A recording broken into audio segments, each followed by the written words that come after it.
one day I'll certainly clear up my table. But on all other days, I wouldn't. Good morning, folks. Great to see you again. Today, I'm going to introduce you to a great friend of mine who has a very special knowledge. It's regarding... I'll not tell you everything. Let's go meet him.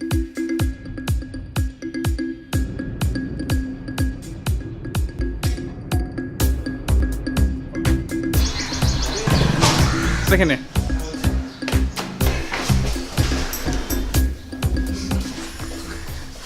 So this is the guy we are talking about.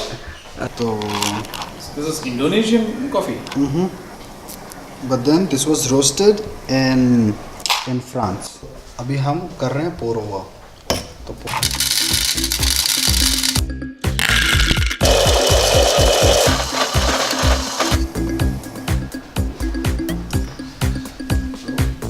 it here. So since we are doing 15 grams of coffee, what that means is that we need to put 240 grams of water. Timer starts. We'll go slowly.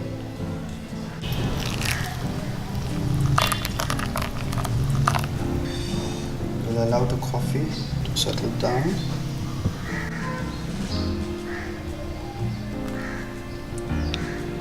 Slowly, consistently, at the same water level.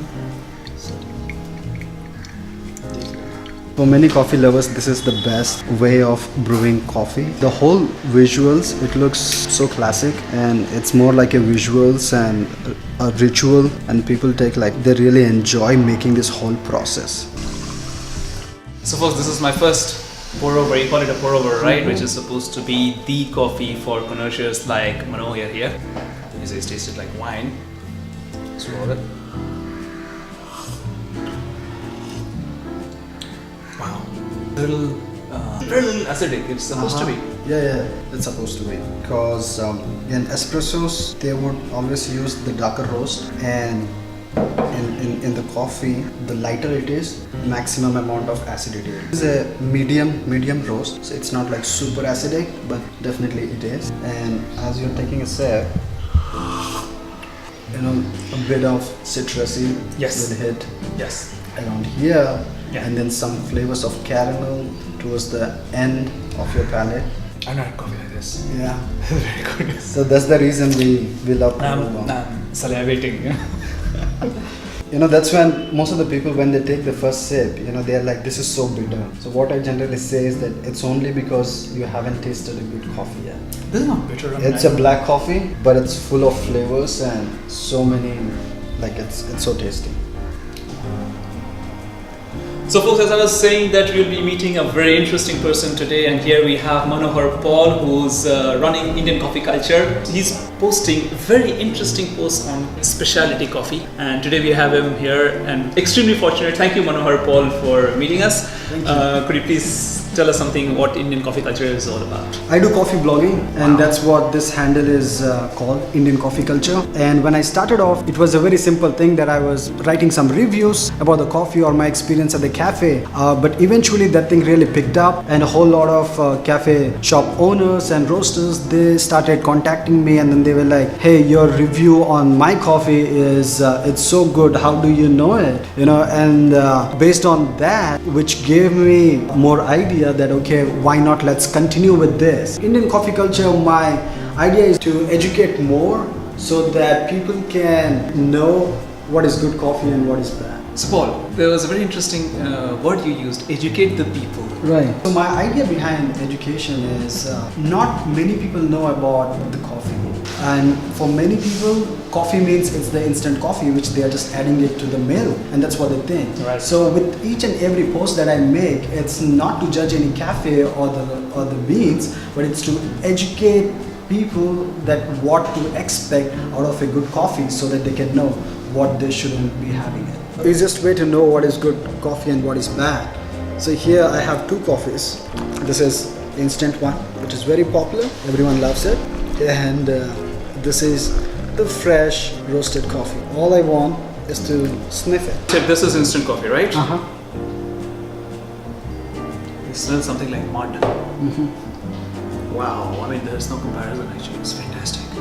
Now, Paul just showed me what is cupping, and what you do is you take a little bit of one coffee, you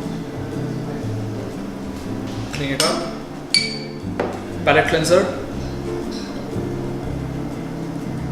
remove the particles, pick up a little bit from here. Wow. So one of the good reason you should have specialty coffee is because how bad the instant coffee is. That's as simple as it is. So in instant coffee, what happens is that they use pretty bad quality coffee beans, and then it goes through a very artificial flavor, and towards the end, the powder which we get, which is so easy to make, it's just the artificial flavors in it, and it has nothing good of what the original coffee meant to be. So in instant coffee, that's what happens, and in specialty coffee, you get the taste, you get the aroma, you get the flavors of the coffee itself, of the coffee beans. And that's one of the biggest reason I encourage people should try at least once specialty coffee, so that you yourself can make a choice whether or not you want specialty coffee or instant coffee. Just remember the discussion that we are having with you in the car, the difference between the Arabic and Robusta. Actually, your knowledge base is quite great, and we really don't have the scope here to discuss all of that. Maybe because it will be a totally different episode. Sure. But fascinating talking to you. Amazing coffees you're making, and the whole setup you have is absolutely extraordinary. Thank you, Paul. Thank you for everything, and we hope all the best for Indian coffee culture. Thank you. Thanks, guys. Let's thank him. Simply incredible, this guy. The way he's trying to change coffee culture in India. Cheers, really. Thank you. So folks, as I had said, I presented you with one of the best experts you can have of coffee in India. His Instagram is Indian Coffee Culture. Please follow him. And if you liked and enjoyed this video, then please show your appreciation by going there and clicking on the like button. And for further videos to keep following me, go and click there on the subscription. Once you're subscribed, click on the bell notifications for my next video.